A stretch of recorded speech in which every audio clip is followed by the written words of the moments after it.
Espinosa. Presente, doctor. Alejandro Fernández. Presente, doctor. ¿Usted canta música mexicana? No, solo guitarra. Jimena Galeas. Jimena Galeas. Segundo García Ocampo. Guamán. Andrés Huerta.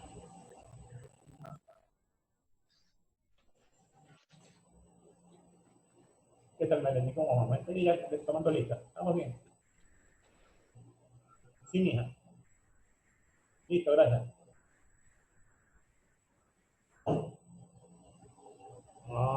Eloy Izquierdo. Presente, doctor. Cindy Lara. Presente, doctor. Lorena Mija. Presente, doctor.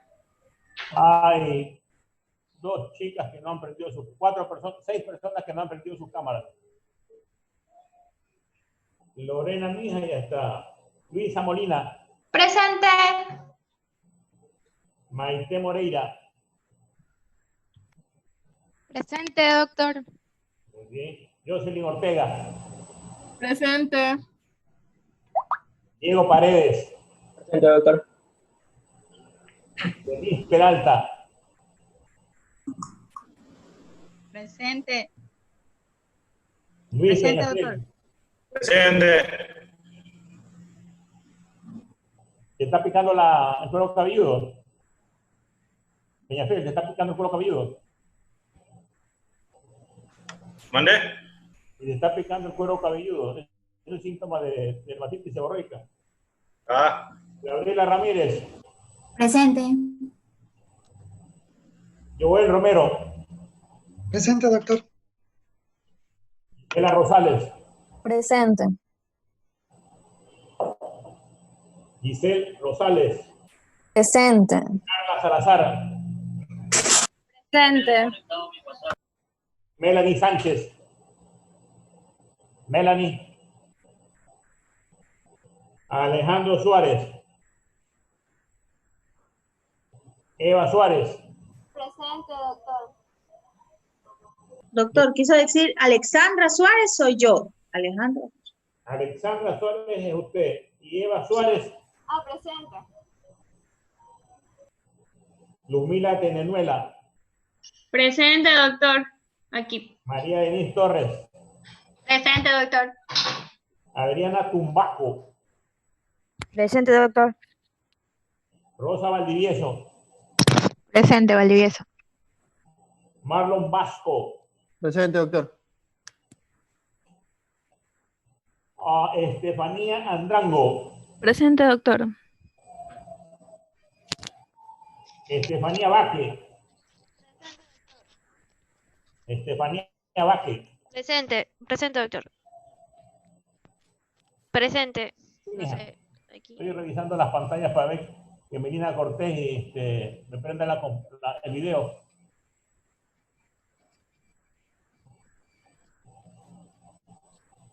José Guamán.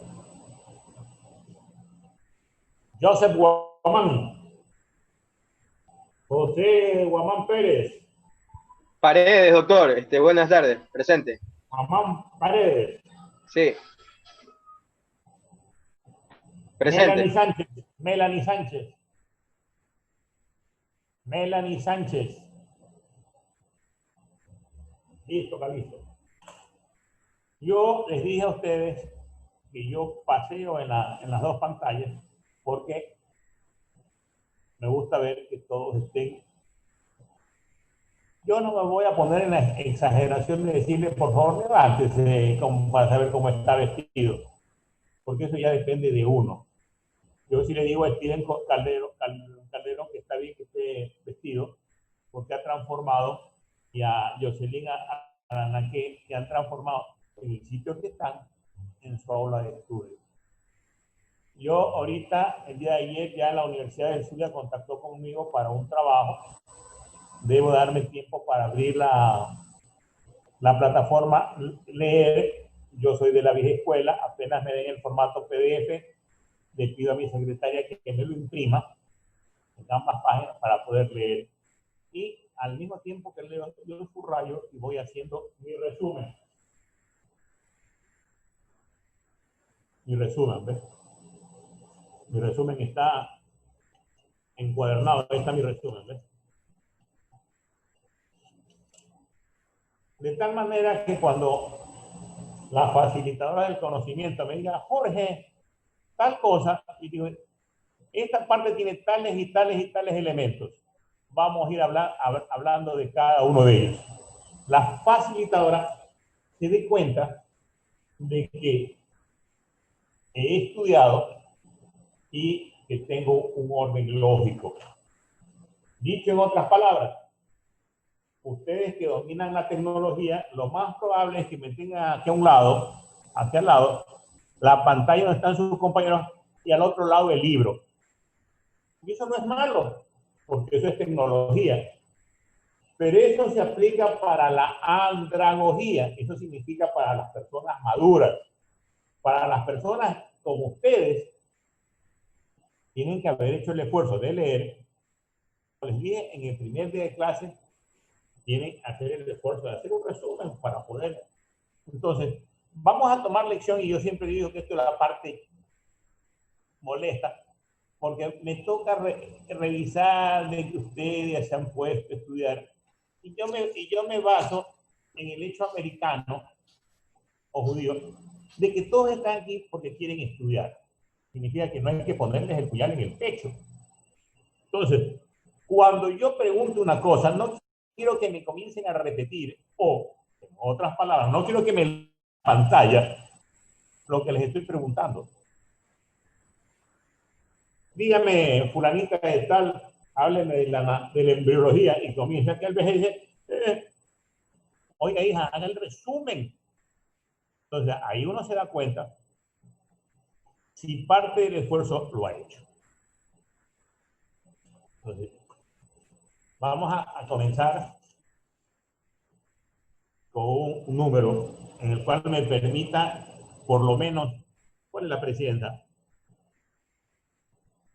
¿Cuál es la presidenta? Doctor. María Belén. María Belén. ¿Cuántas clases nos quedan? Ay, se la envié. 5 o 6. 5. 5. Miren ustedes, si con esta clase son 6 y ustedes son 40, ¿a cuántos puedo tomar lección? Por lo menos a 8. Por lo menos a 8. Si no alcanzo a tomar la 8, significa que en algún momento voy a tener que dedicarle más tiempo a tomar lección. ¿Correcto? Sí, doctor. Usted es la que debe dar el presupuesto. Usted debe dar el ejemplo, María Belén Adana, que hablemos de la parte de la anatomía del globo ocular. Dígame las 3 capas de la anatomía del globo ocular. Bueno, las 3 capas están formadas por externa, media e interna. La externa está formada por lo que es la córnea y la esclera. La media, también llamada como uvea, ¿La va a tener ¿cuántas una capas parte. tiene? La córnea tiene... Ahí es cuando yo digo, Cristo comenzó a padecer. 5 capas. Porque ella me está viendo en la página, en la otra página. Muy bien, entonces, ¿cuáles son esas 5 capas? Nómbremelas. A ver.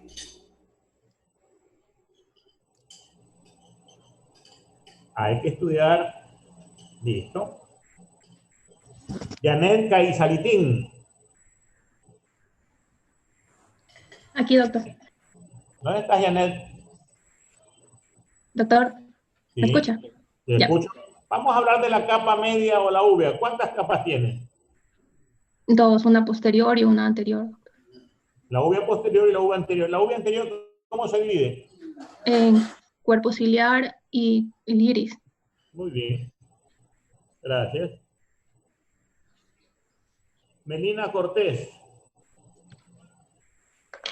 ¿Cuántas capas tiene la retina?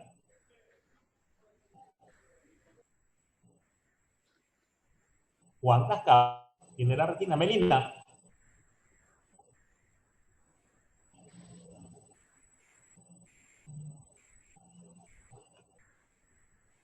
Melina Cortés.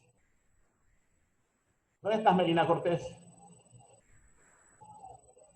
Melina. Aquí estoy, ¿se me escucha? Sí, claro.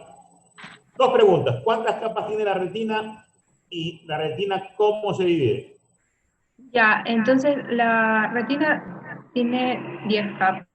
¿Ya? ¿Y Ya, para el estudio cómo se divide? para el estudio se le utiliza lo que es la parte interna y lo que es la parte externa. ¿Y topográficamente? ¿Mandé? ¿Y topográficamente? Tomográficamente, en lo que es Topográfica. en el epitelio, en la parte pigmentaria y lo que es la parte nerviosa. En hora cerrada, retina periférica y retina central. Hay que estudiar. Jimena Galeas.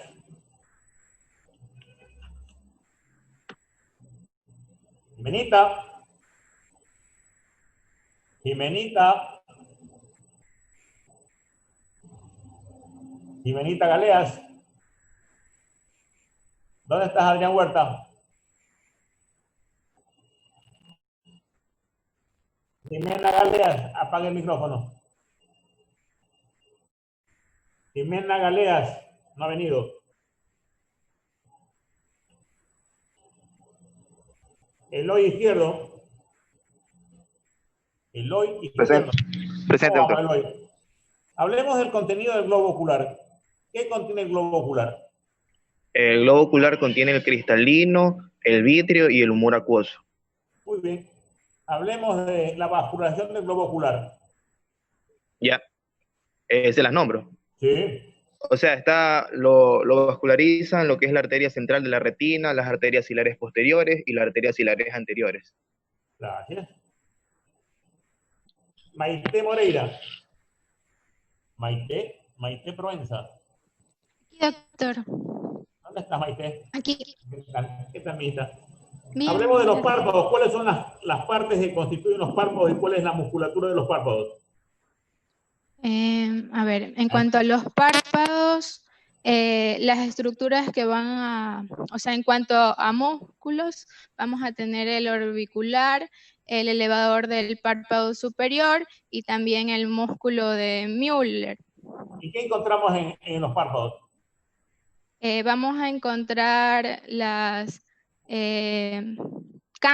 cantas. ¿Los qué? Eh, Te cuento que eso no está en negrito resaltado. Gracias. Joel Romero. Joel. Aquí, doctor. ¿Dónde estás, Joel? Que no te veo. Aquí, ¿me ¿Qué escucha? tal? Aparato lagrimal. ¿Qué partes tiene el aparato lagrimal? Ya, el aparato lagrimal se Sí, conforma pero de si lo me que das es, a mí, te lo agradecería. se conforma de lo que es la glándula lagrimal, el conductilio lagrimal, lo que es el canículo lagrimal y el saco lagrimal. ¿Y la porción excretora? Ah, sí, la porción excretora está la porción y anterointerna, se comunica también con el canículo lagrimal y el saco lagrimal. Alejandra Suárez. Semiología del globo ocular. ¿Cuáles son sus partes? Solo quiero que me las nombres.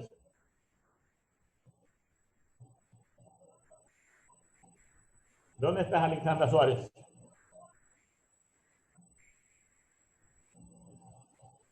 Alexandra Isabel Suárez Erazo.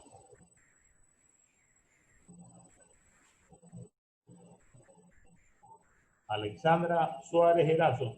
¿Me escucha ahí? Claro, te escucho ahí. Ahora sí te veo, mija. Hablemos.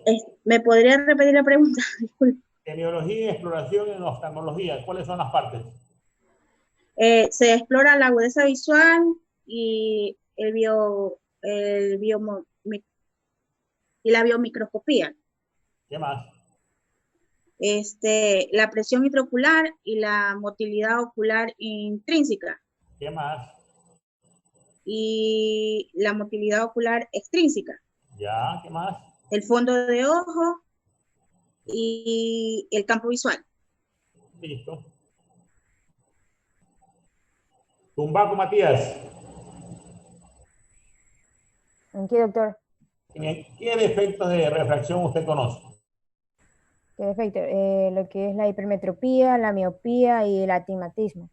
¿Qué es la presbicia? La presbicia es el defecto de acomodación porque pierde la elasticidad del cristalino o porque hay un descenso de su fuerza contráctil. Gracias.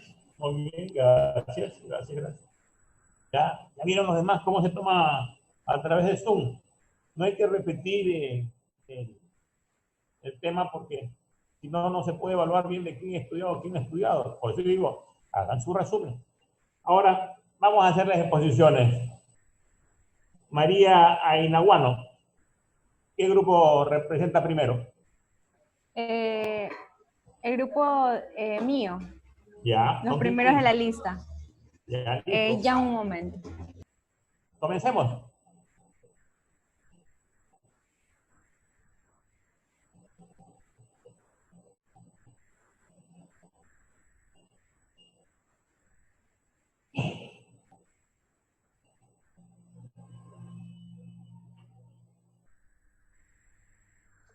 Doctor, una consulta. Doctor. Sí, dime. Disculpe, una consulta. Dígame. Antes de la elección, ¿usted nombró a Anaque o Inaguano? Porque como yo no soy la presidenta, sino que era Inaguano, quería saber eso. Porque respondió a Inaguano. No, yo soy María Belén. Ajá, eso es lo que quería. Es que no había escuchado muy bien. No se preocupe, yo también soy sordo. Ya, gracias. Jocelyn Adanaque. Muy bien, doctor. Creo que la presidenta está compartiendo diapositivas o todavía no, para hacerlo yo. Todavía no, espera un momento. Ay, esperemos un momento, doctor. Hazlo tú, Jocelyn, hazlo tú. Galo, ¿tú lo vas a hacer? No, yo no la simulación de... Compartir la pantalla. Yo lo tengo en mi diapositiva. ¿Quién tiene el archivo?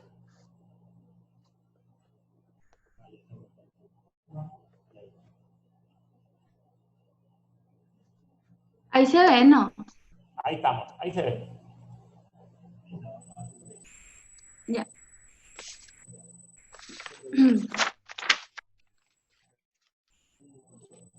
Muy bien. Buenas tardes, compañeros. A continuación vamos a hablar acerca de la embriología, anatomía y fisiologías oculares. Vamos a comenzar con la embriología. Como ya sabemos, el ojo se forma en el día 25 de desarrollo de las fosetas ópticas y en el prosencéfalo. Por lo tanto, se diferencian en los días 26 y 28 porque aquí van a estar presentes las vesículas ópticas. En cambio, en la 8ª semana va a terminar la génesis del esbozo ocular y va a seguir madurando hasta la 40ª semana. Por lo tanto, también debemos señalar que existen diferentes tipos de terminaciones. Por ejemplo, del neurooctodermo va a derivarse lo que es la retina, el nervio óptico, los músculos del esfínter, también los músculos dilatadores de la nariz y el epitelio del cuerpo ciliar. Sin embargo, los que son derivados del ectodermo superficial van a estar el cristalino, el epitelio corneal, la epidermis papebral y la glándula lagrimal. Por lo tanto, también debemos saber que también existe una cresta neural. Y aquí van a estar grandes estructuras importantes e imprescindibles. Por ejemplo, también va a estar lo que es el epitelio del taberculum, las meninges, el músculo liso ciliar, los queratocitos, los fibroblastos, el cartílago y los huesos orbitales. Y vamos a hablar un poco de lo que es la anatomía del globo ocular. Por ejemplo, tenemos que saber primero que en el globo ocular existen 3 capas diferenciales, que esta va a ser la externa, la media uvea y la retina. Por lo tanto, decimos que la externa va a estar conformado por lo que es la esclera más la córnea. En cambio, la que es la media o la uvea, esta va a tener un cuerpo ciliar, el iris en su parte anterior, y en cambio en su parte posterior va a estar el coroides. En cambio, en la retina solo va a estar la capa más interna.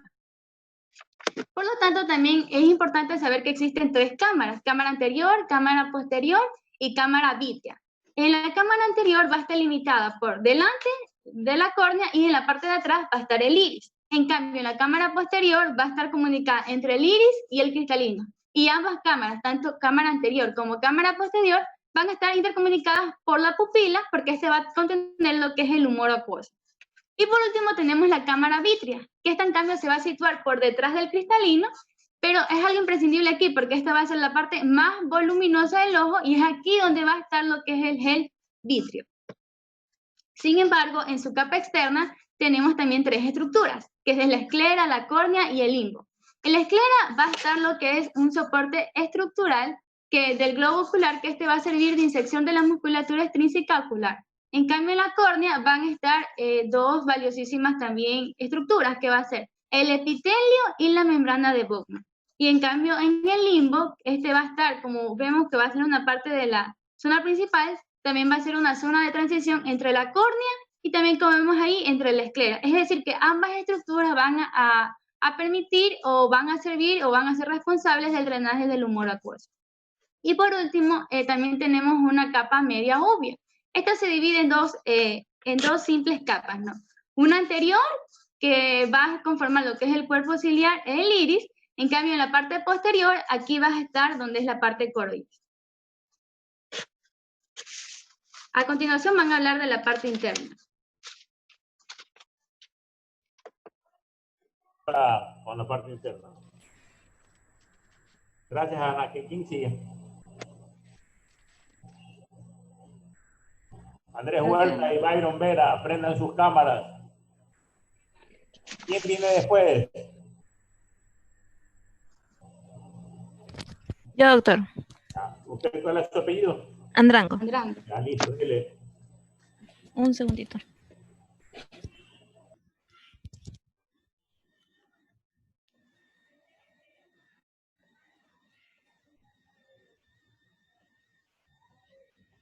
¿Ahí se ve?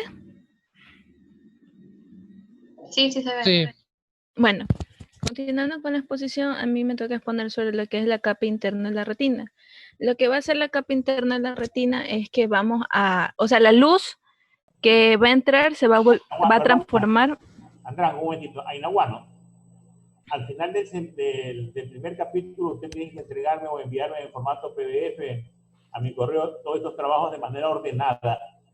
¿Correcto? Listo, vamos. Ya, listo. Bueno, entonces puedo hablar de la capa interna. En la capa interna lo que se va a hacer es que se va a transformar la luz en lo que es impulso nervioso y se dice que se consta de 10 capas, de fuera hacia adentro, empezando por lo que es el epitelio pigmentario, que va a ser, que está aquí abajo, que va a ser una monocapa de células cúbitas que van a estar unidas entre sí por sus núcleos ocludens y adherens. Aquí ahí vamos a tener lo que son los fotorreceptores, que se van a dividir en conos y bastones. Los conos son los cuales nos van a generar lo que es la visión discriminativa posterior y se sitúan en lo que es, la visión discriminativa y el color y se sitúan en la parte posterior y los fotorreceptores van a estar en la fobia. En cambio, los bastones van a discriminar lo que es entre la luz y la oscuridad y van a estar esparcidos por toda la retina. De ahí viene la membrana limitante externa, que estos van a estar los extremos externos de las células de Müller que nos van a servir como células de sostén. De ahí tenemos la granulosa externa, que van a ser los núcleos de los fotorreceptores, la plexiforme externa, que va a ser la signasis entre las células bipolares y los fotorreceptores, la granulosa interna, que van a ser las capas que van a corresponder a los núcleos de las células bipolares, la plexiforme interna, que va a ser una signasis entre las células bipolares y las ganglionares, y de las células amacrinas, y la capa de celulares ganglionares, que van a ser los núcleos de estas células, la capa de fibras nerviosas, que van a ser de los axones de las células ganglionares, y la membrana limitante interna, que va a ser la membrana basal, que va a estar unida a los procesos internos de las células de Mioll. Siguiendo con la topografía de la retina se va a dividir en 4 estructuras importantes: la ora serrata, la retina periférica, la retina central y la fovea. La ora serrata va a ser la terminación de la retina, en el cual vamos a tener bordes festoneados a 5 milímetros de limbo. La retina periférica es donde va a haber un mayor predominio de lo que es el área de los bastones. En la retina central aquí vamos a tener que en el centro vamos a tener lo que es la mácula, y dentro de la mácula va a estar situada la fobia, donde solo van a existir conos, y aquí va a estar la zona de máxima agudeza visual. Y la fobia... Mácula, perdón, mija. En la mácula solo hay conos. Esa da visión central. La periferia es bastones, que da visión de penumbra y da la visión de relación. Yo estoy mirando la pantalla, pero mi secretaria está acá. Yo puedo estar fijando en la pantalla, pero si la secretaria me comienza a hacer así, a estimular la parte periférica, digo, mira, ¿qué sucede? Entonces, cuando uno alcanza a leer de cerca, visión central, conos, cuando a uno le dicen, mire, yo salgo, entro a una parte con sol, me quedo ciego, alteración de bastones. Siga. Ya. Y en la fobia solo vamos a existir lo que son los conios, los conos, y la mayor parte de la capa interna se apartan para los que pueden estimular directamente los fotorreceptores, y que la fobia va a ser avascular y va a estar nutrida por lo que es los coroides. Ya. Y el contenido del globo ocular se va a dividir en tres, como ya habíamos hablado anteriormente. No que se se va a te dividir... pasan las diapositivas. ¿No? ¿Ahí? No, no se pasa. Tienes que poner habilitar edición. Espérenme, un segundito.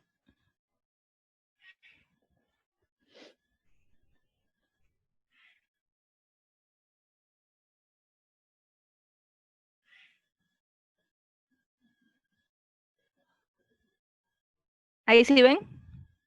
Sí. Ahí, ¿verdad? Ya. Y el contenido del globo ocular se va a dividir en humor acuoso, cristalino y humor vítreo. El humor acuoso está compuesto en un 99% del agua. Este líquido va a estar ocupado en la cámara anterior y posterior del ojo. Es el que nos va a ayudar a mantener lo que es la presión intraocular y está formado en los procesos ciliares. En el humor acuoso, aquí vamos a tener lo que es el trabéculum canal de Schlemm, donde se va a drenar la mayor proporción, y la segunda vía alterna por donde se drena va a ser la uvea escleral. Y con relación al plasma, presenta pocas proteínas, menos urea, pero lo que más tiene es ácido hialurónico. En cambio, el humor vítreo es un gel transparente vascular, está en el 80% del globo ocular, es un tejido conjuntivo especializado por hialocitos, fibrocitos y fibra de sustancia fundamental, y tiene una función óptica y de sostén. Y el cristalino en sí es una lente biconvexa, transparente, avascular, carece de nervios, va constado por tres partes: cápsula cristaloide, cápsula cristaloide, corteza y núcleo, en las cuales van a estar formados por fibras que son células del epitelio que han perdido su núcleo, por lo cual esta capa va a permitir constantemente que crezca toda la vida. En el ecuador se van a perder lo que son las organelas, y está sujeto siempre a lo que son los procesos ciliares mediante la sonda de zinc, y es la segunda lente potente del dioptropio ocular.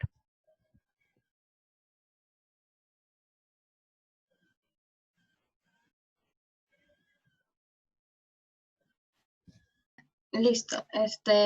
Ya comenzando con la vascularización del globo ocular, hay que saber que primero va a estar regado por la arteria oftálmica, que es la primera rama de la arteria carótida interna. ¿Sigue?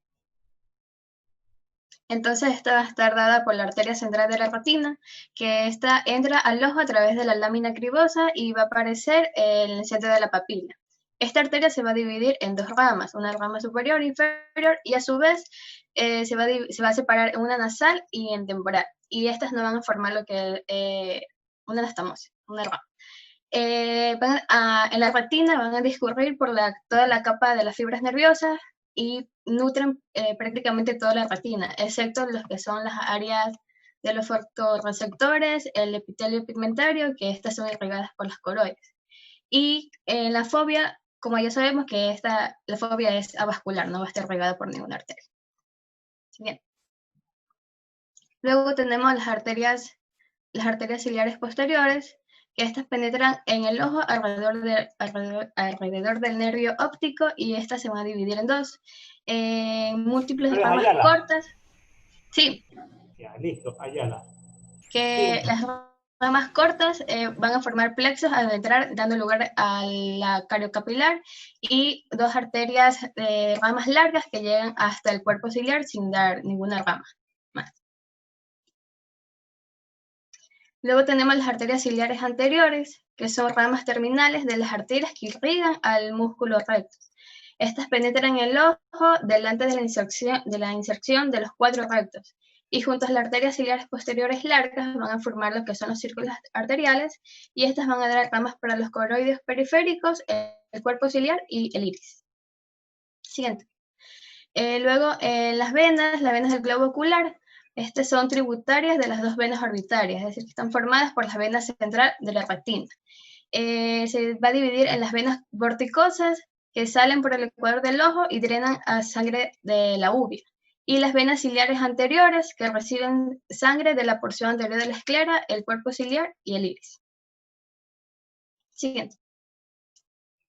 En cambio, tenemos las órbitas. Las órbitas van a ser dos cavidades situadas entre los huesos del cráneo y de la cara, y cada una de ellas van a estar ocupadas por lo que es la grasa orbitaria, vasos orbitarios, que los vasos orbitarios, la vascularización de la órbita va a depender de las ramas de la arteria oftálmica, que como ya dije, que es la primera rama de la arteria carótida interna.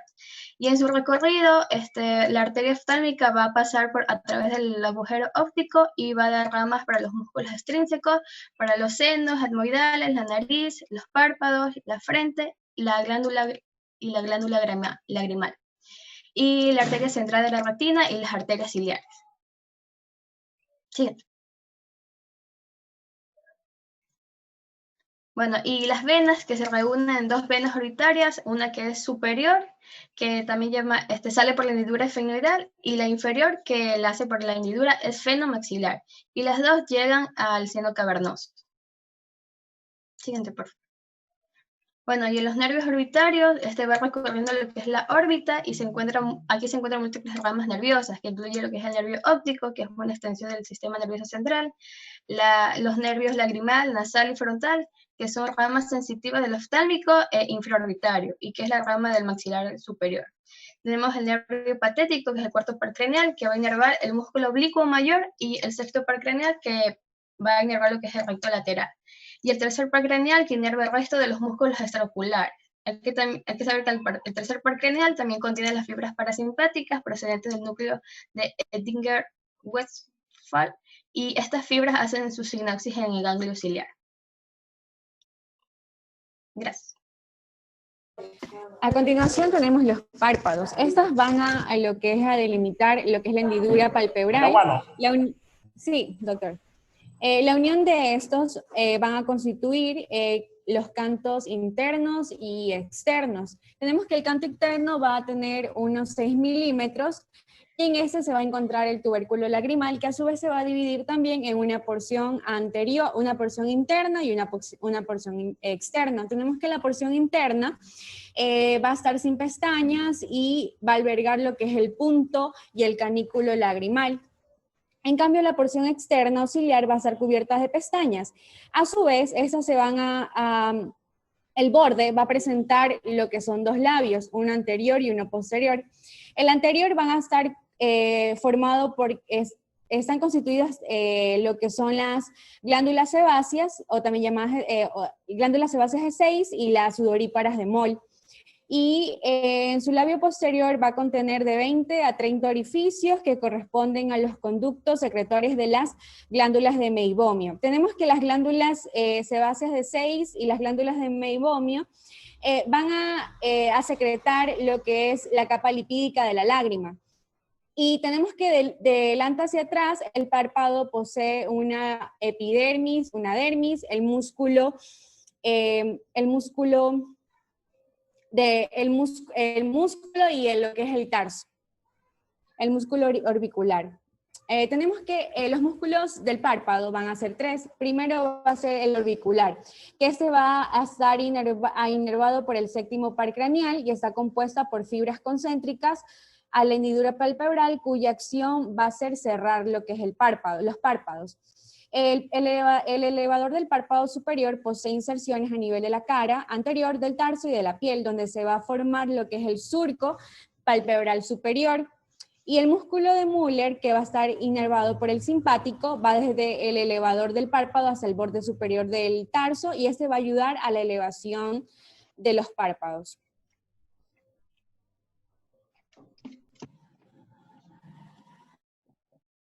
Bueno, continuando con el aparato lagrimal, va a estar formado por la porción secretora, la cual, la porción secretora, excretora y la conjuntiva.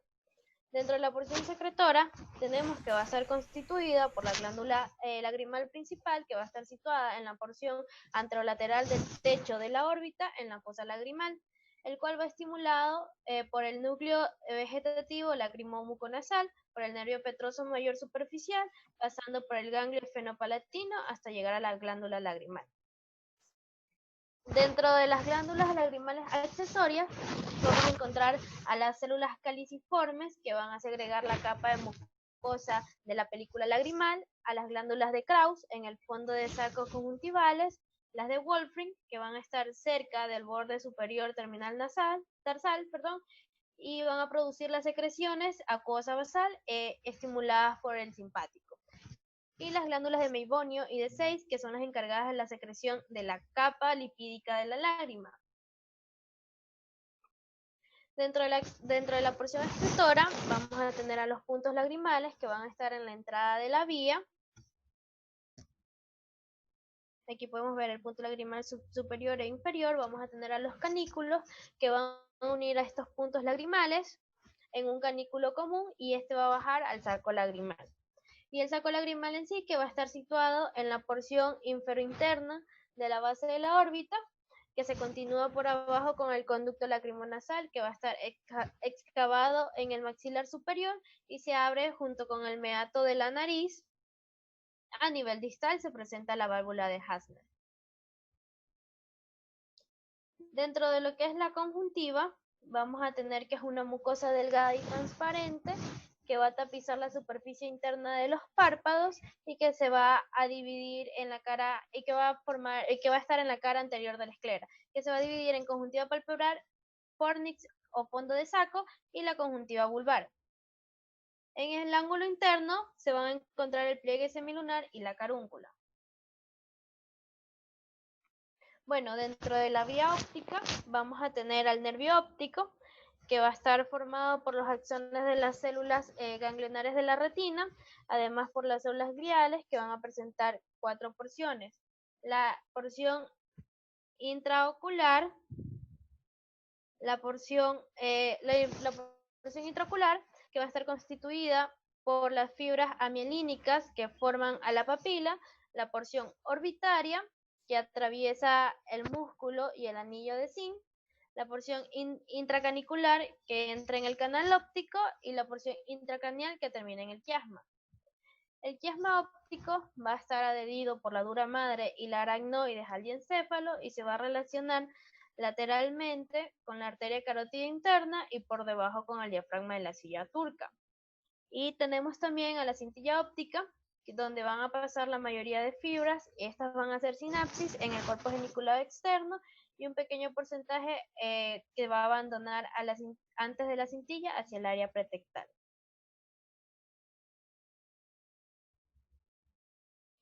El cuerpo geniculado externo es aquí donde van a hacer sinapsis los axones de las células ganglionares, y vamos a tener radiaciones ópticas y áreas visuales que van a ir desde el cuerpo geniculado externo hasta el área 17, y las radiaciones ópticas superiores viajan por el lóbulo parietal, mientras que las inferiores lo hacen por el temporal.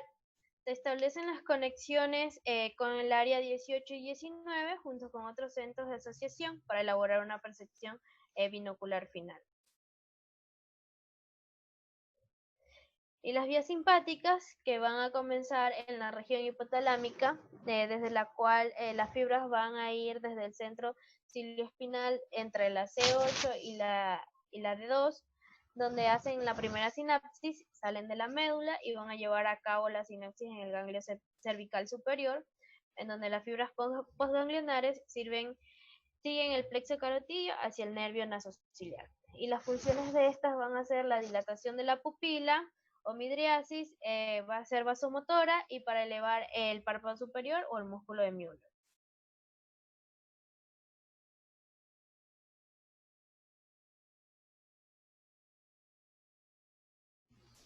Muy bien, las exposiciones están concisas. Deben hacerlas más concisas todavía. Ya. ¿Sí? Doctor, compañeros. Bravo. Galo Bravo. Bravo, doctor. Deben tratar en la exposición lo sucinto, lo más importante, ¿no? Porque normalmente es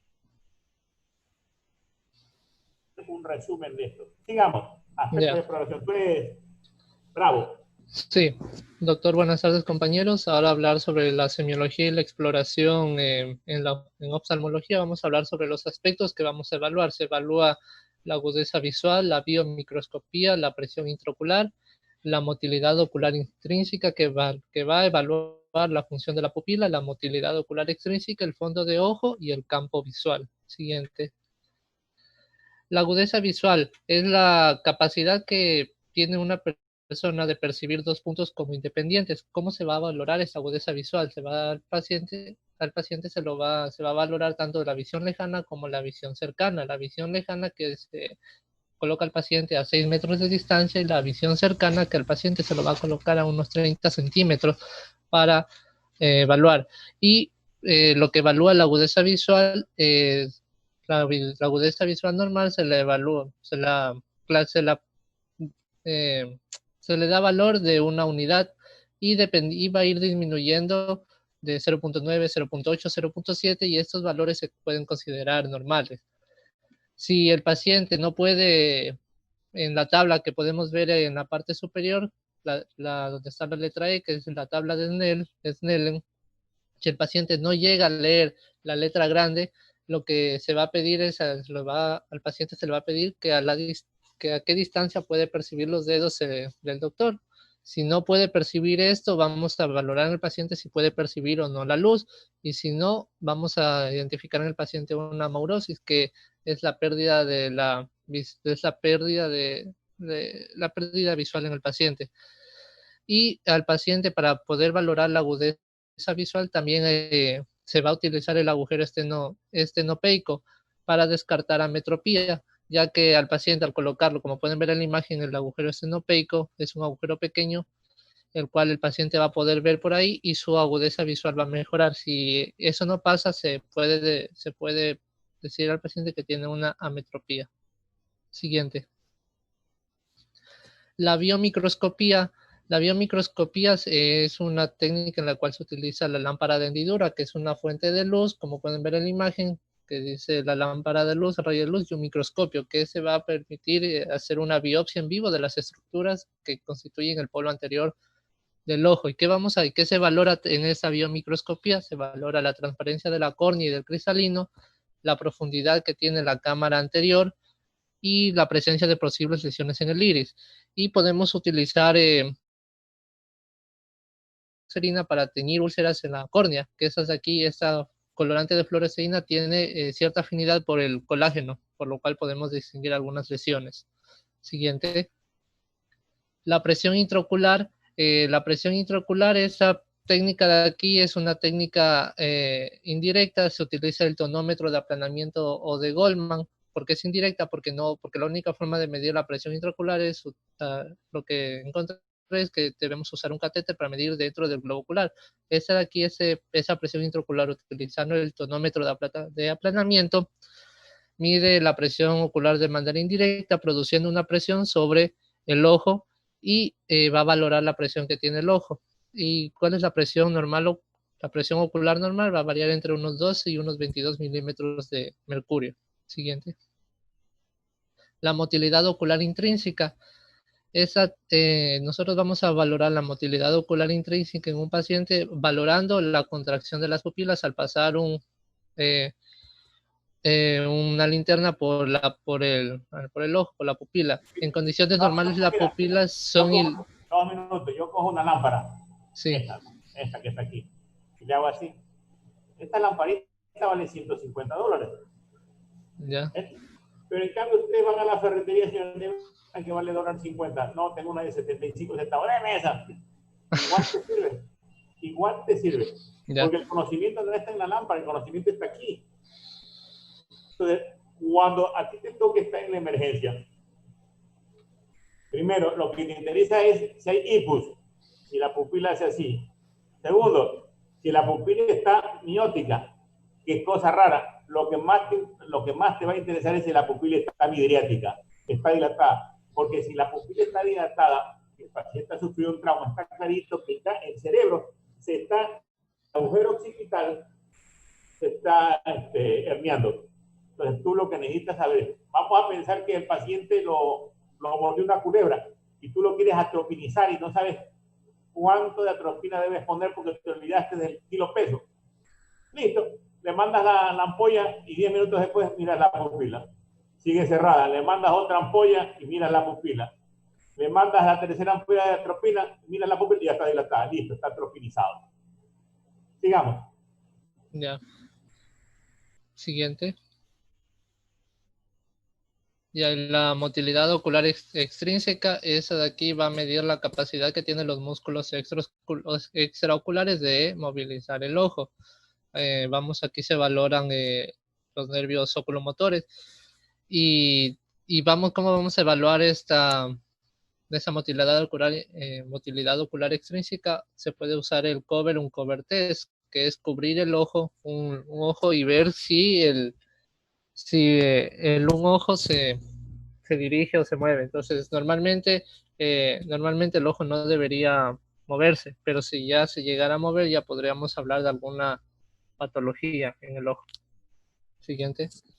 Y otra forma de evaluar la semiología es el fondo de ojo. Tenemos dos tipos de aparatos para valorar el fondo de ojo. Tenemos el oftalmoscopio directo y el oftalmoscopio indirecto. El indirecto va a tener una mayor área de estudio de la retina y ese de aquí se utiliza tras dilatar la pupila con dilatadores, con algún fármaco dilatador. Y el directo solo se estudia el polo posterior de la pupila, estudiamos solo la mácula y la papila. Y el indirecto se lo va a utilizar cuando el paciente refiere miedopsias, que es las mosquitas que el paciente suele ver volando. Siguiente.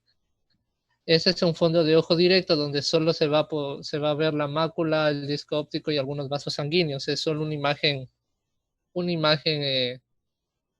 normal. Pero el fondo de ojo indirecto se utilizan binoculares y este de aquí es una recreación de cómo se ve el fondo de ojo indirecto, ya que con el aparato para ver el fondo de ojo indirecto, con los binoculares, se puede valorar tanto las partes laterales, superiores e inferiores del fondo de ojo.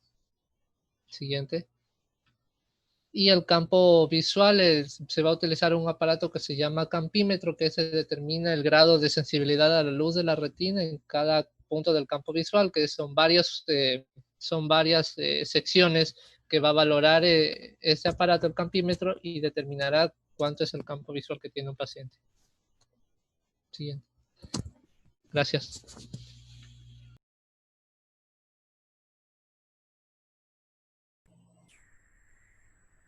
Adrián Cabrera debe ser el siguiente, ¿no? Sí, doctor. Ya comparto. Usted me tiene que permitir compartir la pantalla. Compartir.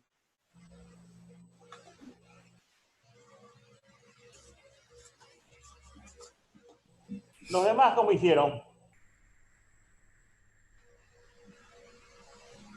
Compartir pantalla.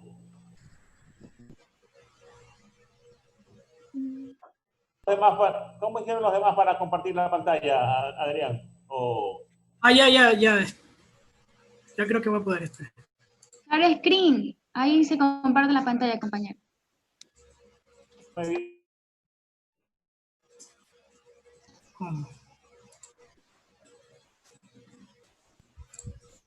¿Ahí pueden ver? Todavía. Sí. Se puede ver. Se puede ver. Sí. Ya, bueno, vamos a seguir con el tema de refracción y párpados. Bueno, en la parte de refracción vamos a tener que dentro de su fisiología vamos a encontrar 3 puntos importantes. El primer punto va a ser su función, la función de acomodación, que tenemos que esta va a ser la capacidad que tiene el ojo de poder incrementar su refracción para ser capaz de enfocar los objetos próximos a una distancia de 6 metros o menos. Bueno, esta acomodación se va a conseguir mediante un aumento de grosor y de convexidad de la porción central del cristalino, del músculo cristalino por contracción del músculo ciliar. Esta contracción va a relajar la zónula y permite que el cristalino adopte una forma más curva, y se acompaña de una contracción de ambos músculos. La integración de estos 3 reflejos recibe el nombre de sinciniscencia acomodativa. Algo también dentro de la acomodación, tenemos que cuando se contrae el músculo ciliar y se relaja la zónula, va a aumentar el diámetro ubicado posteriormente del cristalino. Bueno, otro punto tenemos el dictropio, que esta se va a definir como toda superficie que va a separar 2 medios con distinto índice de refracción. Dioptrio, el dioptrio. Dioptrio. No es dioptrio, sigue. Ya, cuando la luz lo vaya a atravesar, va a experimentar un cambio de dirección. Así, la dioptría se convertirá en la unidad que hace referencia al poder de convergencia o de divergencia de una lente para lograr que los rayos que llegan paralelos tras atravesarla confluyan en un foco. La potencia de una lente se mide en dioptrías y es el inverso de su distancia focal, expresada en metros. Por ejemplo, una lente convergente de 3 dioptrías formará su foco a 3 metros, es decir, 33 centímetros detrás de ellas. Ya, como tercer punto tenemos el dioptrio ocular. Este va a ser el sistema de lentes del ojo, que va a estar formado básicamente por la córnea cristalino, siendo más potente la córnea 43D que el cristalino, que será en 17D en reposo. La distancia focal del dioptrio ocular debe coincidir con la longitud anteroposterior del ojo, que es uno de 24 milímetros. Cuando esto ocurre, los rayos procedentes de objetos situados a una distancia mayor a 6 metros, que llegan paralelos al ojo, producen una imagen que se focaliza en la retina. Este ojo va a ser normal desde el punto de vista óptico y se va a denominar hemétrope. Cuando esto no sucede y los rayos no se focalizan sobre la retina, dicha situación se denomina metropía, que ya es la primera patología o anomalía que vamos a encontrar en la refracción. Pero antes tenemos que ver lo que es el agujero estenopeico. Este de aquí va a ser útil en la práctica clínica, pues porque va a permitir diferenciar de un modo rápido si la pérdida de agudeza visual se debe o no a un defecto de refracción, o puede ser a alguna otra estructura ocular, como los párpados, por ejemplo. Bueno, aquí en esta imagen vamos a ver que los lentes reticulares, los que se ven, bloquean la mayor cantidad de rayos que producen la borrosidad. Bueno, la metropía, vamos a ver que van a ser alteraciones del ojo como sistema óptico, de modo que estando el cristalino en reposo, los rayos de luz que llegan paralelos al eje visual no se focalizan en la retina. Eso es lo que lo diferencia de una miopía. La causa de la alteración puede residir en la córnea o en el cristalino o en la longitud anteroposterior del globo. Aquí vamos a ver, bueno, aquí más frecuente va a ser que sea en la córnea. Típicamente los ojos amétropes, o sea, anormales, mejoren su agudeza visual mirando a través del agujero estenopeico. Eso sucede a menudo. Y vamos a ver 2 tipos de ametropías. Se van a dividir en esféricas y en no esféricas. Las esféricas, vamos a ver que en ellas el error de refracción del dioptrio es uniforme en todos los ejes del espacio. Que serán la miopía y la hipermetropía. Mientras que en las no esféricas vemos que en estas ametropías el rayo de curvatura de alguna de las superficies del dioptrio no es uniforme, no va a ser esférico, y el error de refracción es distinto que en los diferentes ejes del espacio. Estos se denominarán astigmatismos. Gracias.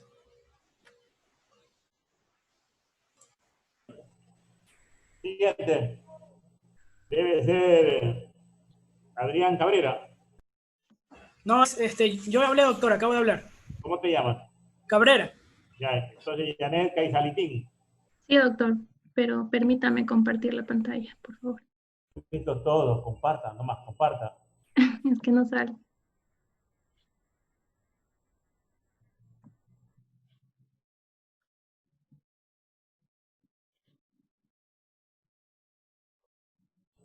Dele, Janecita.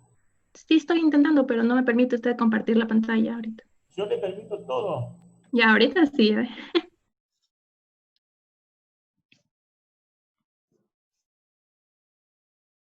Ya. Ayúdala. Allá. ¿Se ve? Ah. Ya. Voy a continuar yo con lo que es la hipermetropía, la miopía y el astigmatismo respectivamente.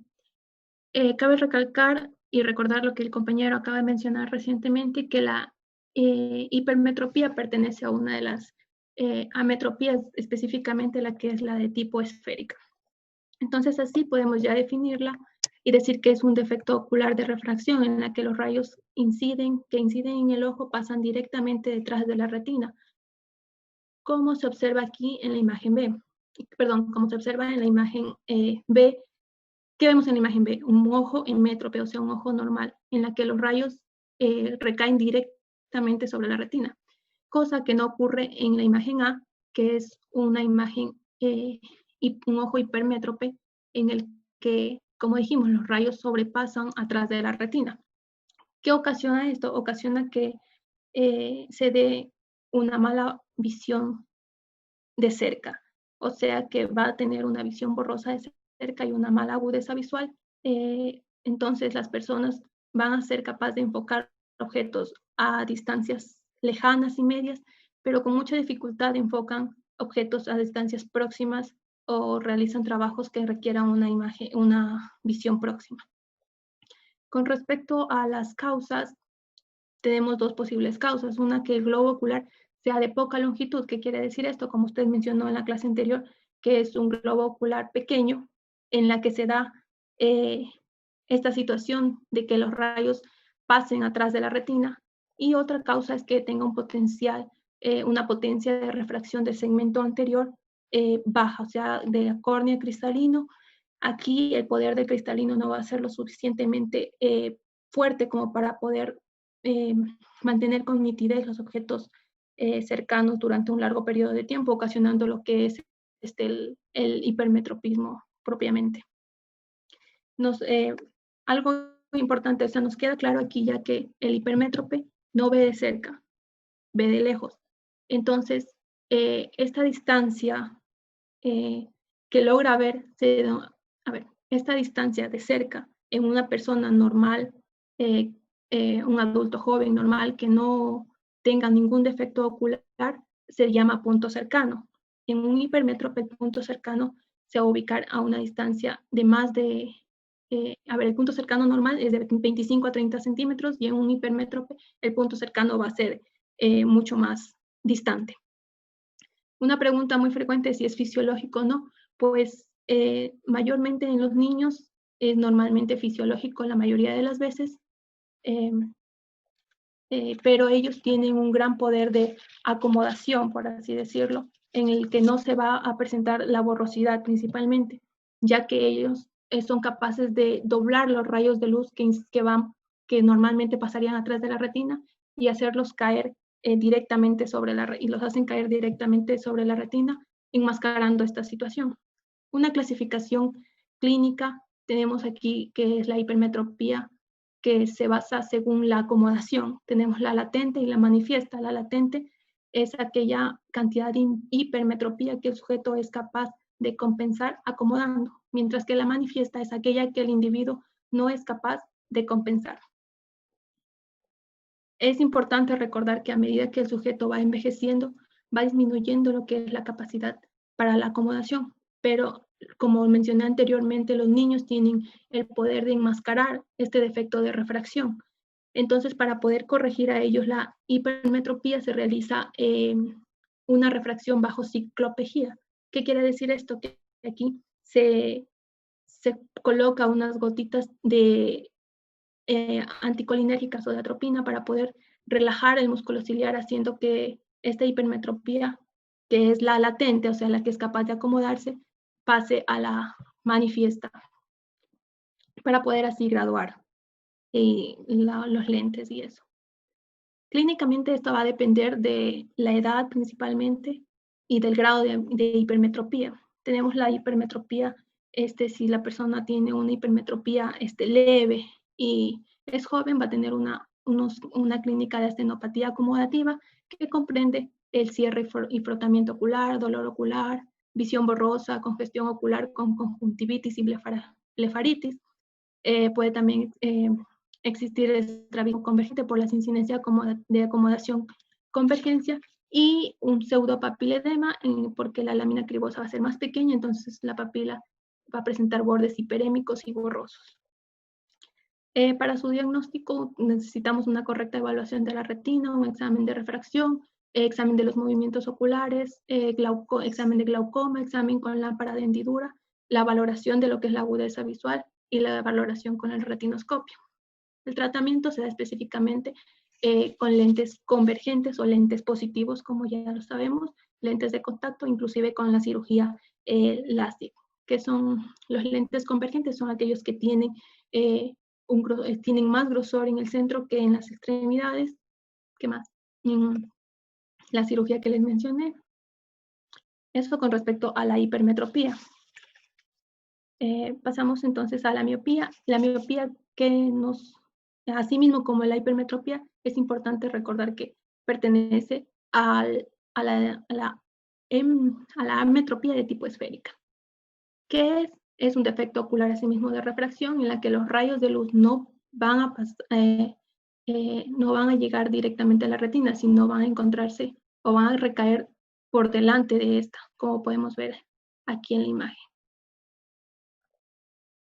¿Qué ocasiona esto? Ocasiona que exista una visión, sería una persona que ve bien de cerca y no de lejos. Entre las principales causas tenemos que tenga una curvatura corneal mayor de lo normal, una curvatura mayor del cristalino y que la distancia focal sea demasiado corta, o sea, los ojos, como podemos ver aquí en la imagen, tendría un ojo grande. O sea, un eje antero-posterior normal es de 24 milímetros, pero sobrepasa a También puede haber una combinación de lo que son las anteriores, o sea, puede presentar un globo ocular grande y una curvatura corneal diferente. Con respecto a la clasificación, tenemos simples o fisiológicas en la que los defectos de refracción son inferiores a 6 u 8 dioptrios, que comienzan en una edad escolar y termina hacia los 17 años, pero con respecto a las estructuras oculares van a terminar completamente normales. Mientras que ya las patológicas o degenerativas, adicional al defecto de refracción, tenemos la degeneración de las estructuras oculares, como del vitrio, la retina y del coroides, que se encuentran asociados a patologías como desprendimiento de la retina, catarata precoz, mancha de Fuchs y glaucoma crónico. ¿Cuáles son los síntomas? Los síntomas, pues lo claro que es la visión borrosa a objetos que se encuentran a una distancia lejana, que entrecierre mucho los ojos para que logre que la imagen sea mucho más nítida, mucha cefalea, fatiga visual y tensión ocular. Hacer agujero estenopeico. Usted ve que el niño cierra los ojos para poder ver mejor. Ah, claro. Ya. Con respecto para una efectiva corrección de la miopía se requiere asimismo la medición de la presión ocular, examen de refracción, examen de retina, examen con lámpara de hendidura, examen de visión cromática, examen de los músculos que mueven al ojo y la agudeza visual. El tratamiento son los lentes aquí divergentes. Vemos aquí en la imagen B que eran los lentes que requerían el hipermetro. En la C vemos las lentes que requieren el miope, unos lentes divergentes que son gruesos en sus extremos y finos en el centro. Veamos. Cirugía vía hipermetropía astigmatismo, en este caso con una lente de cámara posterior. Esta cirugía es una de las indicaciones para altas graduaciones y córneas estrechas. Primero introducimos la lente en la cámara posterior, esto es, entre el iris y el cristalino, y la colocamos en su posición correcta. Esto se realiza con la pupila dilatada, por lo que después procedemos a cerrar la pupila.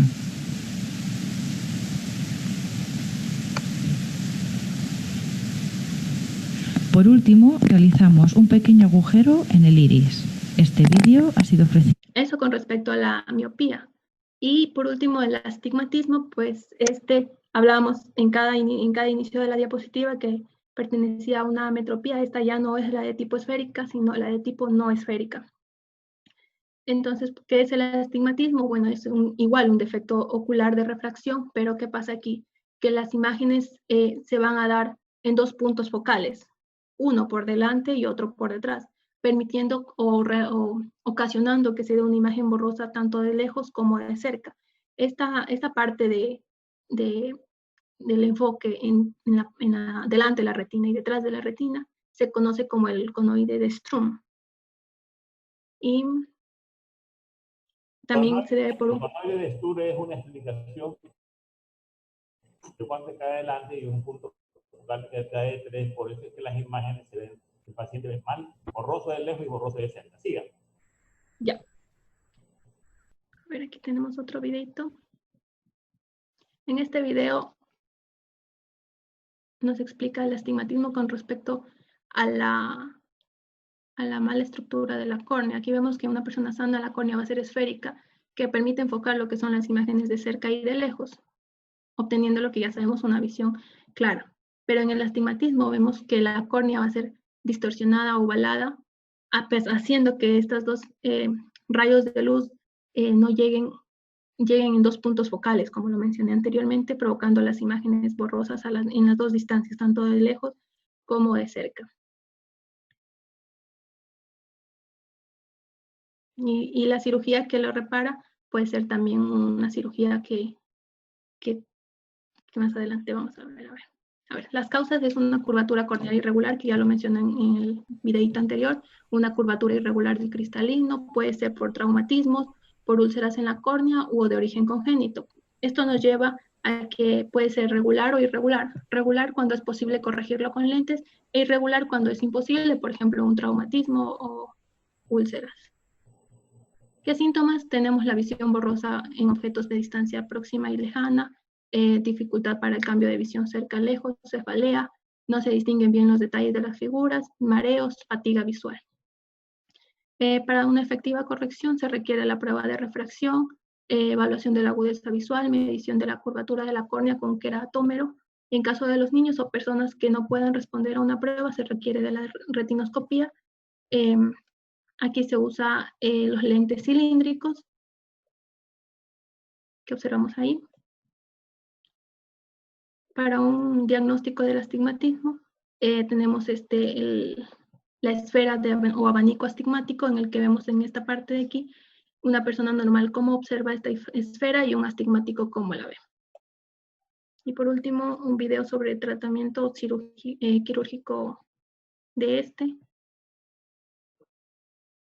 Reducir la dependencia de una persona de los lentes aéreos o de contacto. El término LASIK significa queratomileusis láser in situ y es un procedimiento que cambia permanentemente la forma de la córnea, que es la capa transparente que se encuentra sobre la parte frontal del ojo. LASIK es un procedimiento quirúrgico ambulatorio que generalmente requiere alrededor de 15 minutos por ojo.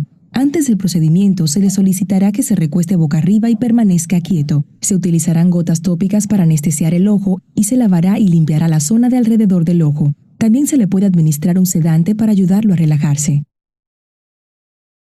El médico utilizará un instrumento denominado espéculo de párpados para mantener abiertos los párpados y luego colocará un anillo en el ojo que creará succión en la córnea. Es posible que sienta presión y experimente debilitamiento en la visión en ese momento de la cirugía.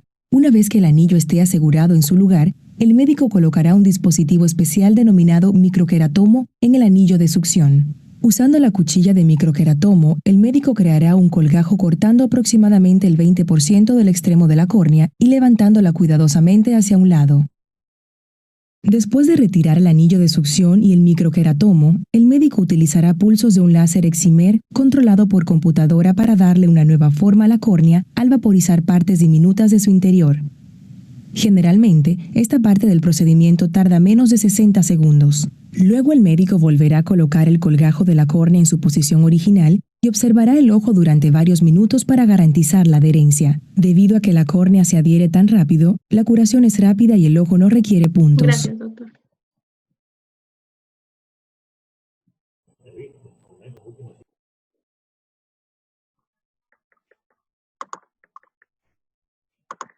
Doctor, ¿me permite compartir la pantalla, por favor? Claro.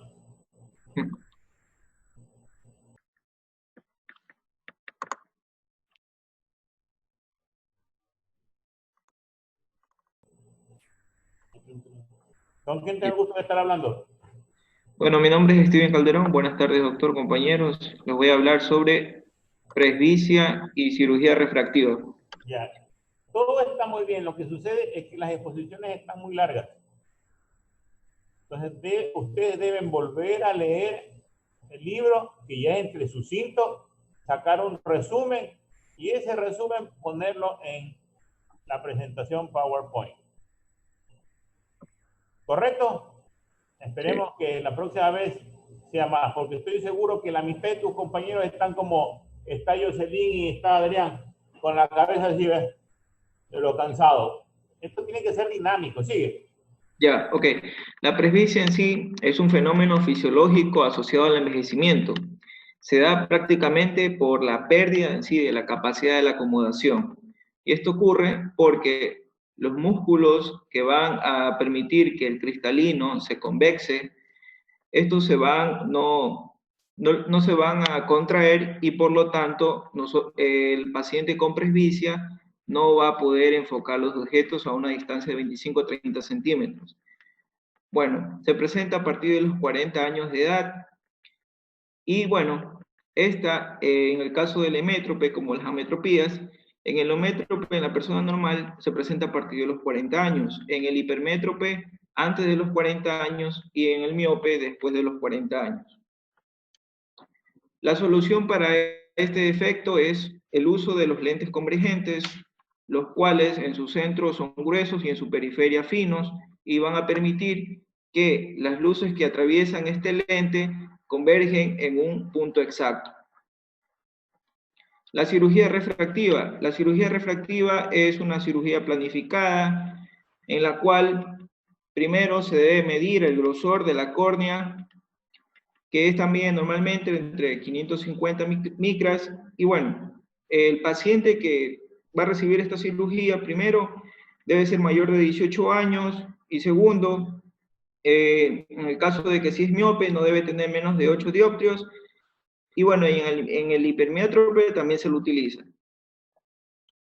Bien, hay dos técnicas para emplear esta cirugía, que es la LASIK, en el cual se utiliza un rayo láser y lo que provoca es que se quita la capa externa de la córnea y se moldea el punto más superficial de la córnea, y una vez que ya se lo ha moldeado, se lo cierra. Entonces, antes de realizar esta cirugía, se realiza el examen de paquimetría, que va a medir el grosor de la córnea, y además, bueno, aquí les traigo un cuadro en el cual también se observan los tipos de láser que se utilizan. Y bueno, eso se lo utiliza tanto en el miope, en el hipermétrope y en el hemétrope. Gracias.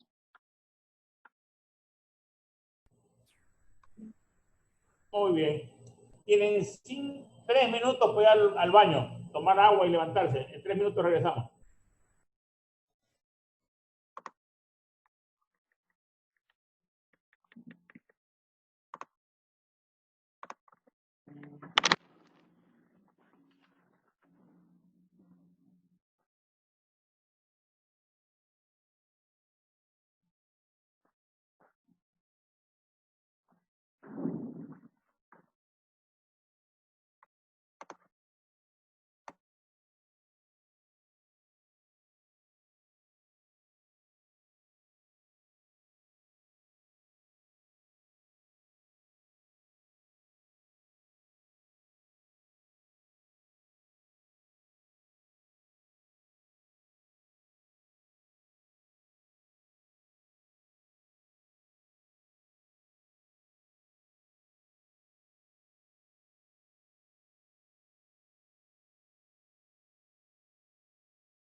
Buenas. Todos regresemos, por favor, a la pantalla. Pasaron 3 minutos.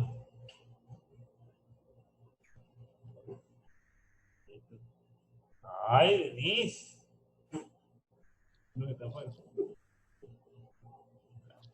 ¿Cómo vamos? Ya. ¿Se lavaron las manos?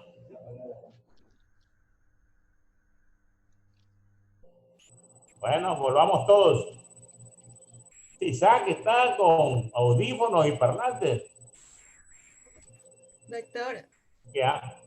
es que yo tuve problemas con mi internet y ingresé justo después que haya tomado lista. ¿Qué le vamos a hacer? La próxima vez no llegue tarde y le borro.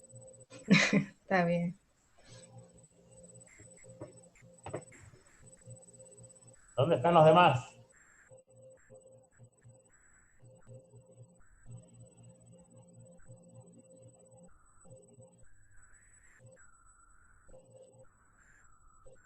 ¿Dónde están los demás? Bueno, ahora vamos a estudiar 2 capítulos. El uno es párpados y el otro es órbita.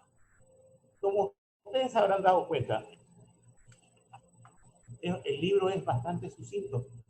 Eso significa que yo leo, hago mi cuadro sinóptico, o como ustedes le quieran llamar, en mi escuela se llamaba mi resumen. Cuando estuve en la universidad, el marco conceptual, ustedes le quieran poner, ya hace su presentación PowerPoint. Si ustedes le quieren poner un video de una cirugía, por favor, que sea una cosa rápida. ¿Por qué? En primer lugar, ustedes me han de haber escuchado decir que yo también soy vago. Yo también me aburro. Entonces, cuando ustedes comienzan a repetirme lo que dice el libro, pucha, hay que hacer un resumen. Entonces, vamos a hablar de párpado, vamos a hablar de órbita. Al final de todo, uno se da cuenta que son conceptos. Listo, hay que saber el concepto. ¿Por qué? Porque con el paso de los años, Eloy va a querer ser neurólogo, Estefanía va a querer ser dermatóloga, Mariusi va a querer ser cosmiatra. Entonces, cuando se reúnen con médicos, dicen, hermano, lo que pasa es que tu sobrino tiene una blefaritis. Usted no le puede sonreír. Hola, guava, ¿qué es eso? Usted debe tener la idea de lo que le está... Tiene una otitis media, tiene una cervicitis. Oiga, una leucoplaquia, pero no en boca. Usted debe tener el concepto. Y de eso es lo que se trata, de tener la idea. Entonces, en los párpados, además de que fueron hechos para el Señor para que las mujeres se pongan las cosas muy bonitas, los procesos inflamatorios se llaman blefaritis. Si es párpado, debió ser una parpaditis, ¿no? Pero de bléfaro, blefaritis. Y cuando esa blefaritis llega a la conjuntiva, se llama blefaroconjuntivitis. Y la blefaritis, para su clasificación, se clasifican en anteriores y posteriores, y las anteriores en eczematosas o ulcerosas. ¿Y cómo reconozco? Primero, hay una hiperemia del borde palpebral. El borde palpebral está rojo. Y segundo, aparecen escamas en ese borde palpebral. La escama es cilíndrica.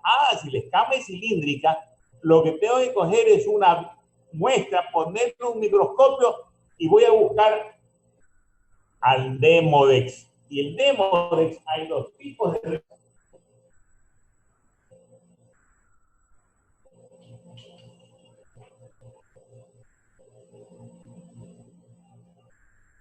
Aquí está el tipo de Demodex, mírenlo. Es un animal grandote, si ustedes lo ven ahí. Horrible, me parece estudiante de medicina. Por suerte el Demodex fallece o muere por el té de una hoja de tronco de árbol. Entonces se limpia con esta sustancia 2 veces al día durante 2 meses. Y resulta que los que han estudiado el Demodex dicen que el Demodex es capaz de migrar 5 centímetros alrededor de la zona orbicular. ¿Cómo se clasifican las blefaritis posteriores? Bueno, 2. El uno es el orzuelo y el otro es la chalazo. El orzuelo es un proceso estafilocócico, el otro, la chalazo, es un proceso granulomatoso. El otro sí es de calor, dolor, rubor, duele. La chalazo es una patología silente. El orzuelo no admite ser drenado porque pues, existe la posibilidad de una trombosis del seno cavernoso. La chalazo hay que drenarla si en 2 semanas no desaparece. Bueno, vienen los conceptos. Cuando la persona tiene el párpado hacia afuera, ectropio, párpado hacia afuera, ectropio, y solo se clasifica en 4: congénito, cicatricial, senil. Senil, ¿qué significa? Que es viejo. Cicatricial, que se siente que Eloy se fue a chupar a Durán, no sabe chupar y le rompen ahí un botellazo, va a un centro médico, lo suturan mal y lo jodieron, y el tipo paralítico. Cuando el borde palpebral y se produce una alteración de la película lagrimal, porque la película lagrimal, el párpado ya no alcanza a hacer la función. Cuando el borde palpebral está para adentro, se llama entropión. Imagínense, para adentro no solamente que se va el borde, sino que se van las pestañas. Y entonces la pestaña está haciendo a la córnea así todos los días. Hasta que, lógicamente, la lacera y se produce una queratitis, una úlcera corneal. ¿Cómo se clasifica? En congénita, senil, espástica y cicatricial. Senil, propio de la edad. Espástica, hay una hiperfunción del músculo orbicular y por tanto se mete. El tratamiento del ectropio, del entropio, del agostalmos y de la tosis palpebral que yo tengo es quirúrgico. Entonces ustedes van a buscar un video de reparación del entropio, reparación de entropio, del agostalmos, pero cortito, nada que nos comience la perorata y otra vez lo que nosotros ya sabemos. La tosis palpebral, el párpado debe cubrir a la córnea 1 milímetro. 1 milímetro. En mi caso, estoy teniendo una tosis del ojo derecho más marcada y una tosis una hoja del izquierdo más marcada que el derecho. Pero en tarde o temprano tendré que operarme. Y como yo estoy haciéndole así para abrirle, tengo una hiperfunción del elevador. Miren ustedes que ya parezco de esos dibujos animados. Todo es hiperfunción, porque desde hace unos añitos más estoy que le hago así, porque si no, me toma la foto. Entonces no tengas problemas, dice, tómate la foto con lentes. Entonces, ahora me toma la foto con lentes. Y cuando me estoy acercando, aún con los lentes, párpado cerrado. ¿Se nota menos? Se nota menos. Hay técnicas quirúrgicas a variar para la tosis palpebral, que puede ser unilateral y bilateral. Que hay tosis que son partes de un cuadro. Claro, tengo un diabético mal controlado que se quiere morir en partes y le da tercer par craneal por diabetes. Tosis palpebral, exotropia y midriasis. Entonces, cuando existe parálisis del facial, de una rama trigeminal del facial, existe el agostalmos. Normalmente parálisis facial que deben resolverse sin dejar secuela, pero hay veces que dejan secuela, entonces, sobre todo en los niños, hay que entrar a reparar.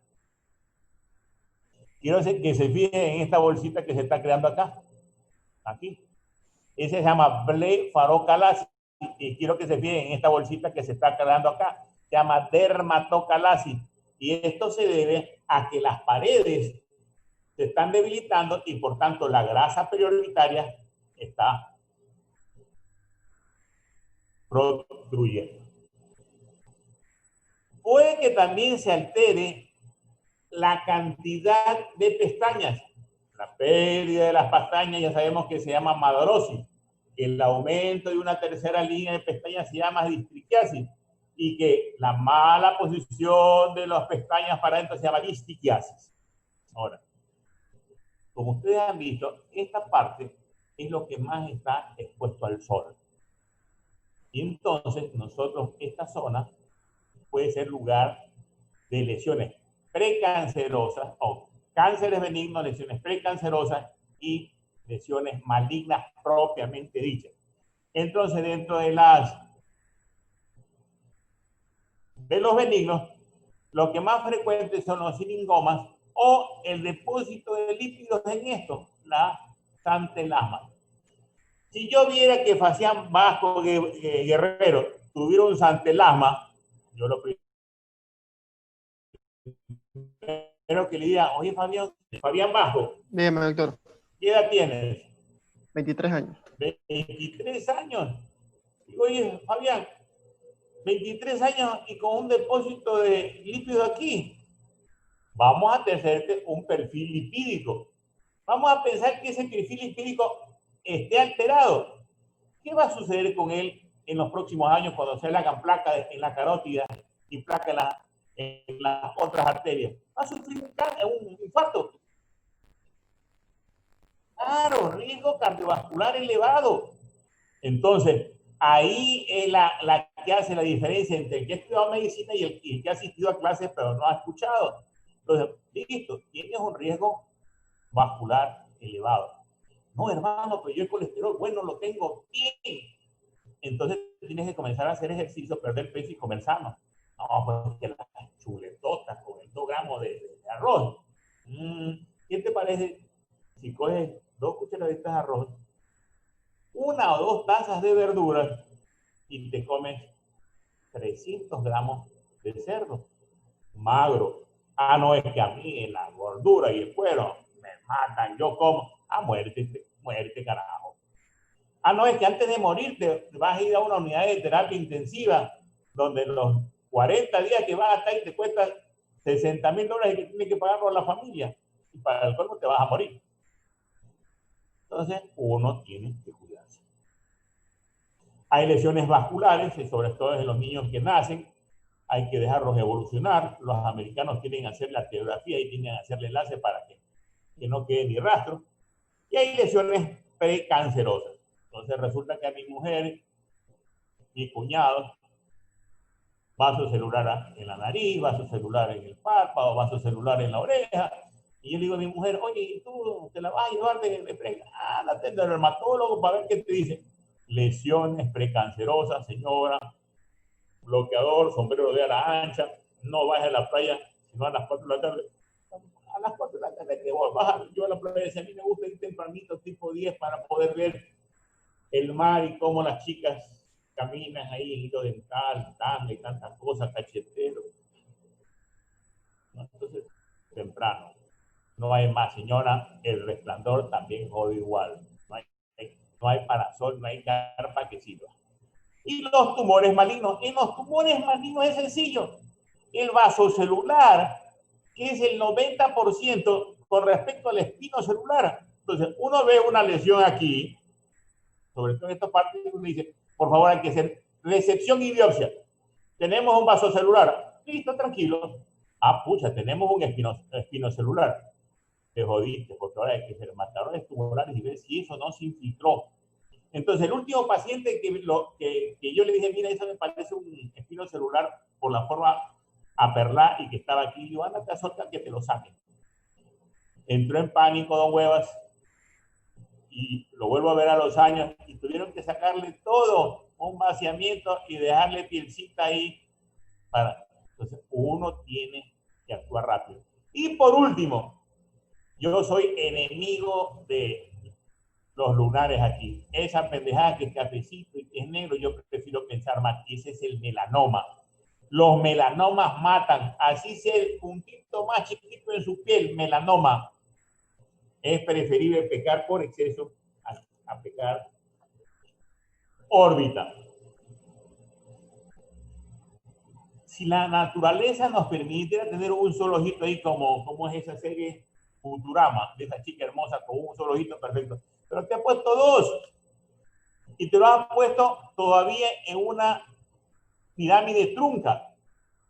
Te lo ha puesto alrededor con grasa periorbitaria y con unos sitios de inserción para que estén centrados y protegidos por los párpados como las láminas tarsales, que son 2 escudos que se cierran y se abren. Pero en órbita todo lo que está en el contenido puede producir patología. Yo no sé si se están dando cuenta que yo estoy atendiendo atrofia grasa en esta parte superior.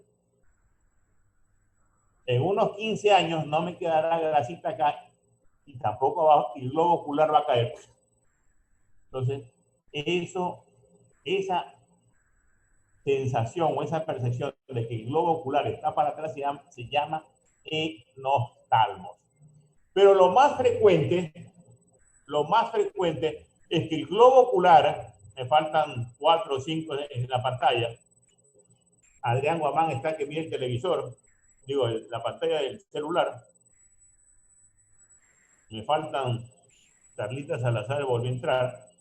Esté brotado y suficiente con ver 1 milímetro del globo de la esclera desnuda para pensar en oftalmía distiroide.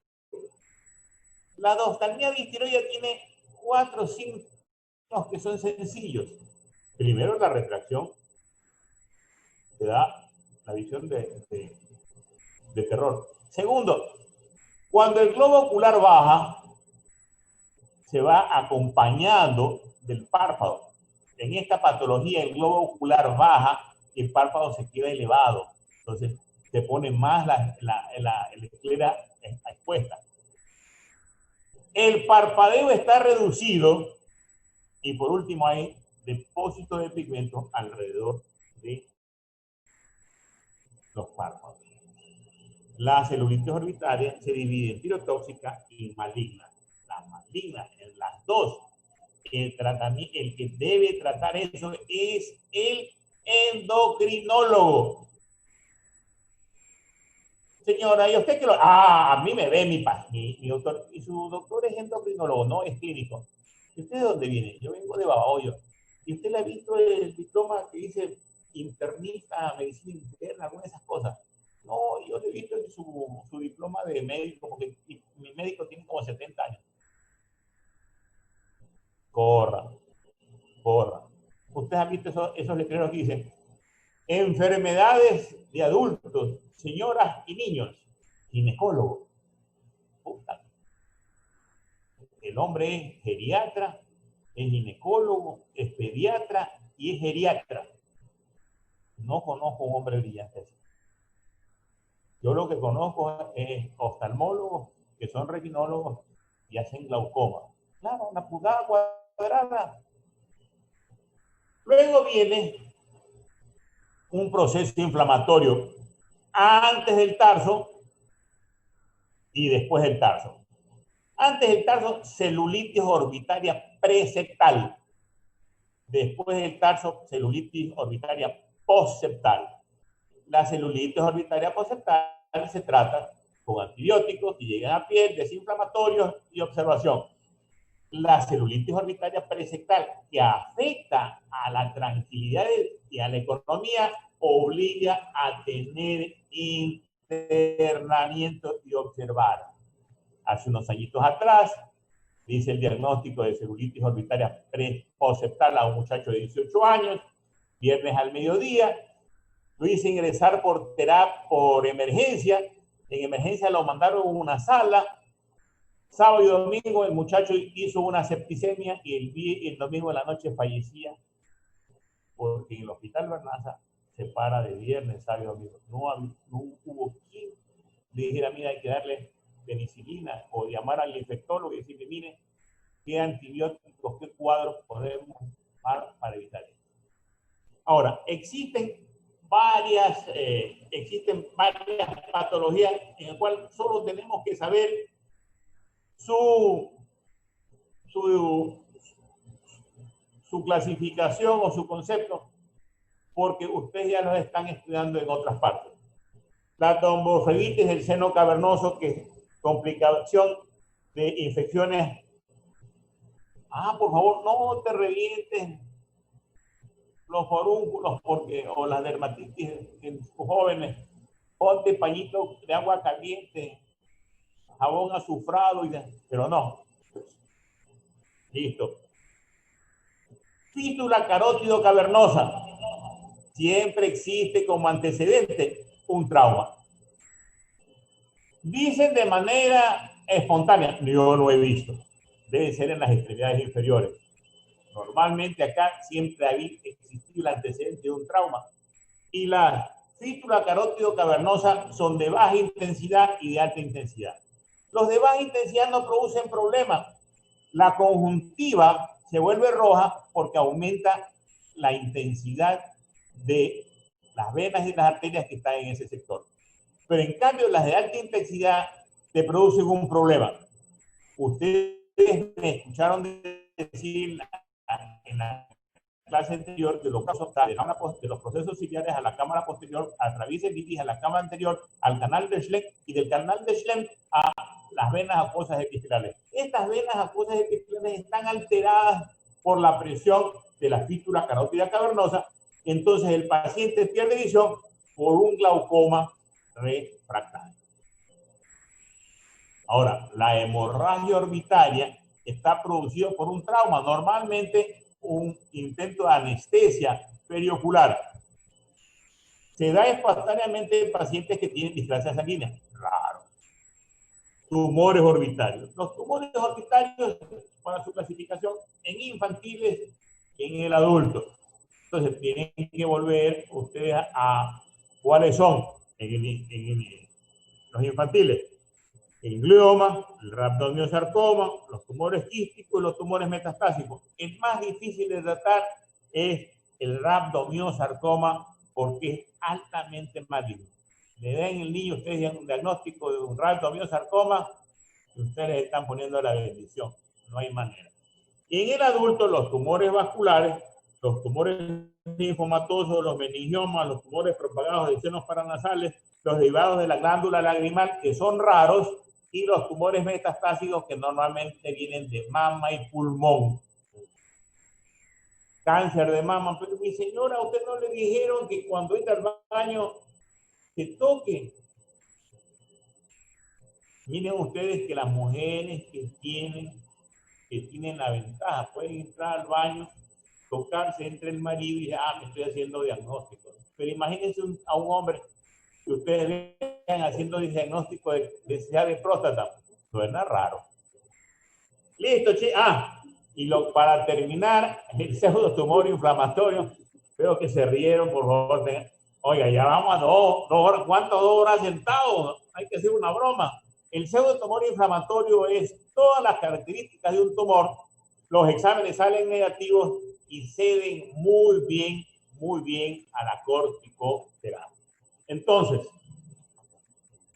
para la próxima clase, lección, exposición, los conceptos, espero que mejoren en sus posiciones, los videos para ir viendo cada uno de estos segmentos y esperemos ser más cortos. ¿Alguna pregunta grande o chica? Jocelyn, ¿alguna preguntita? Listo. Una pregunta, doctor. ¿La lección es acumulada o de lo nuevo que veremos? De lo nuevo, Ya, gracias. Mija, ya, los capítulos 3 y 4. La próxima clase, 5 y 6. La próxima clase, 7 y 8. El noveno, listo para el examen. ¿Alguna pregunta? Muy bien. Por favor, tengan la gentileza de salir. Gracias. Hasta luego, doctor. Gracias.